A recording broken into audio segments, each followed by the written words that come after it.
With an open mind. Dhamma Talks by Sayadaw Jhaneyya. Why should we cultivate insight? Dhamma Talks given in Malaysia. There are 10 talks given in Malaysia in 2011. I am just making notes of them and combining them all together here. Ahetukadithi rejects the cause. It can be translated as a causeless view.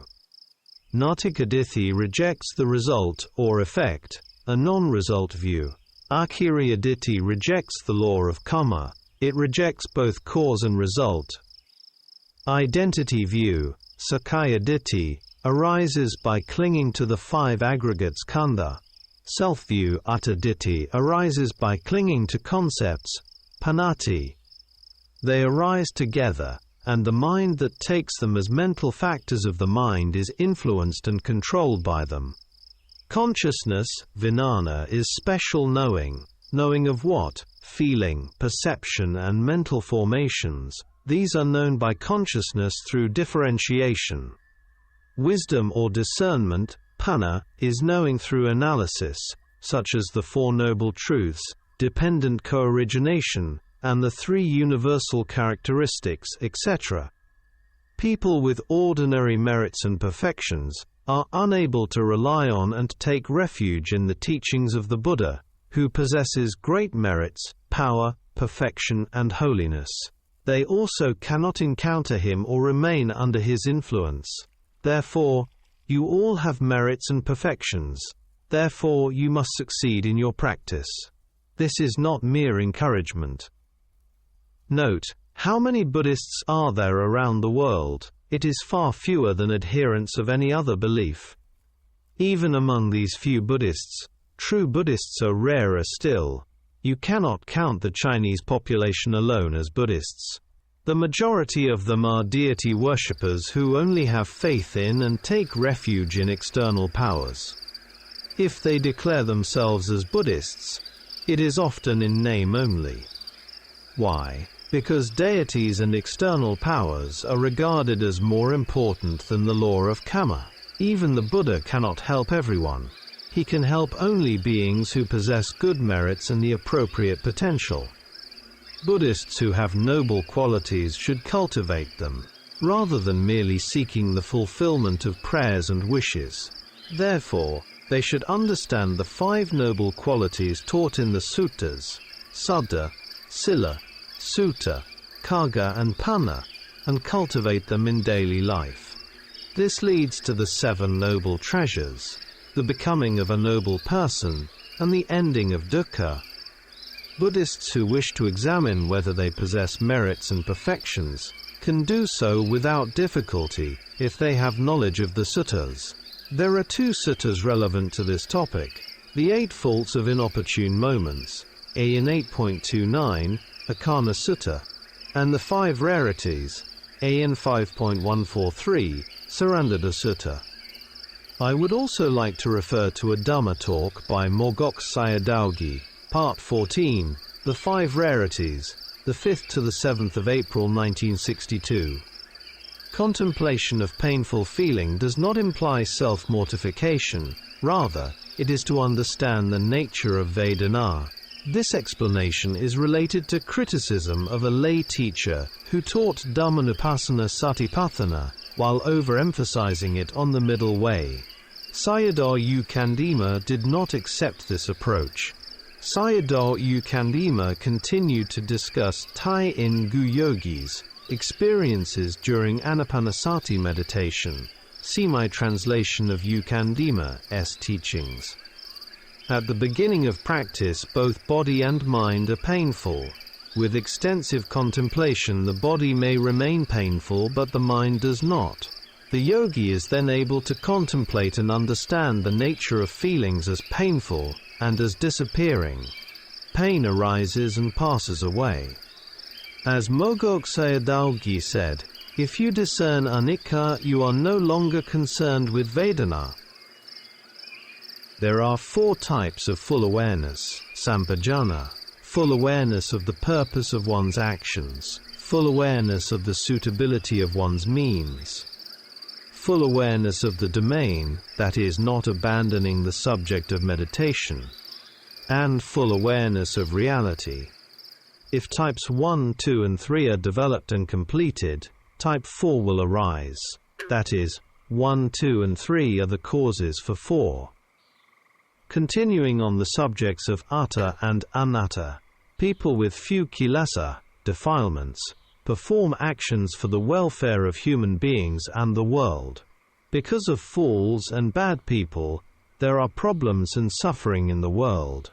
Such suffering never arises through noble beings, Arias.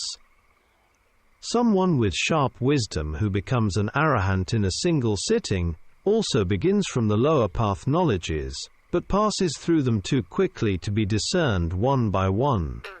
It is like using a very sharp-pointed nail on a pile of paper and striking it forcefully with a heavy hammer. The iron nail passes from the top to the bottom very quickly.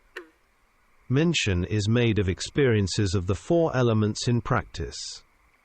If the 4 elements change, yogis may have doubts without the knowledge of full understanding of what is known, Nata Parina. This point is very important. Mogok Sayadaw reminded us of this frequently in his many talks. Yogis can be obstructed by wrong views in their practice. This can happen in many ways when pavana is developing and one is near realization. It is important not to give up. If one gives up, the practice will collapse. Therefore, in Mahasi Sayadaw's Dhamma verse, do not be concerned for the body and life to be treated cruelly. Note, no one dies in practice, only the body shows its cruelty through change, viparinama. Yogis also have to show their cruelty to the Kailasas, Usan Luin Vinay. Adhikaramsi also mentioned a Dhamma quotation in Yuba Kin's place as follows: "Don't be concerned about it. With the concerning mind, it, the bowl of oil, will be slanted and overturned." He already had a great deal of Dhamma knowledge at that time and was familiar with Mogok Dhamma, so he emphasized the importance of Nata Parina. At that time, external disturbances were able to come in and destroy the practice, that is, worldly dhammas and unseen beings. When pain becomes stronger, wanting to change is the mind. Not wanting to change is also the mind. The nature of the mind is quite strange. When the noting mind becomes strong, it overcomes the mind that wants to change. This is done by noting the changing mind. A defiled mind is used to overwhelm the knowing mind. In worldlings, the defilement of mind is very strong. Because of long and powerful samsaric existence, it may be rotten inside. Meditation is a battle against the enemies of defilement. Therefore, whatever arises is to be overcome by noting. Yogis come to understand defilements by noting defiled states of mind and knowing them. This understanding arises from development, bhavetaba, knowing, abandoning and realization. Vipassana insight is the practice of knowing oneself. To know oneself is the Buddha's way, the Dhamma way, or the Aryan way. To know external beings and things is the worldly way, the defiled way. Most world leaders and politicians cannot protect themselves or others, including nature. Most worldlings are full of darkness, the 5 kinds of darkness, ignorance, and delusion. Therefore, there are many problems, and much suffering continuing again and again. Only Dhamma education can make humans free from problems and suffering. Otherwise the human realm declines toward hell, animal and ghost realms. These also become their future destinations. Dharma reflection. Do mind and body have the same value? Today I and my kapiya, lay attendants, were talking about a water heating machine and complaining about the low quality of most modern products. These products do not last long and are easily damaged. Today, humans are more centered on money than on quality, including the quality of themselves. In the past, business people talked about quality rather than quantity. Today, it is the opposite. Then the kapiya suddenly made a remark.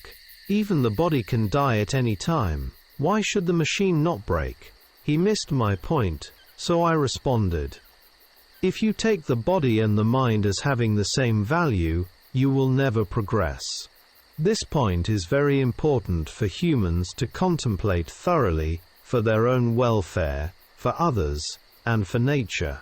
Human evolution must be based on this understanding. Otherwise, it leads to devolution. In the Khuddaka Pali, there is a very important sutta for every human being, namely the Nidikanda Sutta. For me, it is as important as other suttas, such as the Mangala Sutta, the Metta Sutta, and the teaching on the law of karma. Previously, I did not know that monks used this sutta to teach lay people. Recently, I listened to a talk given by Sayadaw Jhaneyya, based on this sutta, using the similes of the body as a clay pot and merits as gold pots. The Buddha himself used these similes in the sutta. Our physical bodies are like clay pots.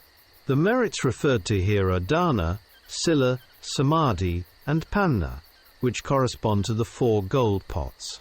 This also relates to Dhammapada verse 183.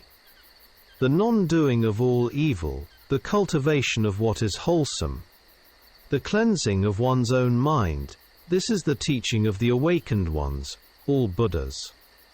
These verses are about sila, samadhi, and panna.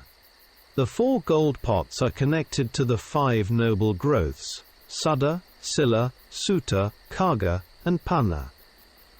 Many of the Buddha's teachings overlap with one another. In fact, our physical body is weaker and more fragile than a clay pot. It not only has the nature of change, viparinama, but is also conditioned by many factors and causes. Whatever or however we look after it, it always leads to aging, sickness and death. The mind, however, is a different matter. Our evolution or devolution depends entirely on how each of us trains it. Most humans are perishing through attachment to the body. Strong desire, greed and lust continually defile the mind. People cling strongly to lowly momentary pleasures, engaging in all kinds of unskillful actions, of mind, speech and body, day in and day out, except when asleep. In this way they create suffering for themselves and for others. The body has value only when we use it to cultivate merits, the noble growths and the 7 noble treasures, Saddha, Sila, Hiri, Ottappa, Sutta, Kagga, and Panna.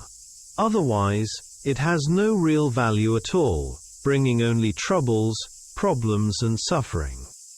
Therefore the Buddha reminded us that the permanent homes of most living beings are the woeful planes of existence. According to the Buddha, whoever possesses the 4 gold pots, merits, and fulfills the 4 powers of success, Iddhipada, in the highest sense, may even become a Sammasambuddha. Otherwise, if we treat the body like a devoted slave, while constantly nourishing the defiled mind, we will inevitably encounter great suffering. Every human being comes into this human world only temporarily. During the time of the Buddhasasana, people have the chance and the choice to decide which path to follow. One may choose suffering for oneself and others, or happiness for oneself and others. To choose happiness is also a very important duty, because no one loves dukkha, and everyone loves sukha.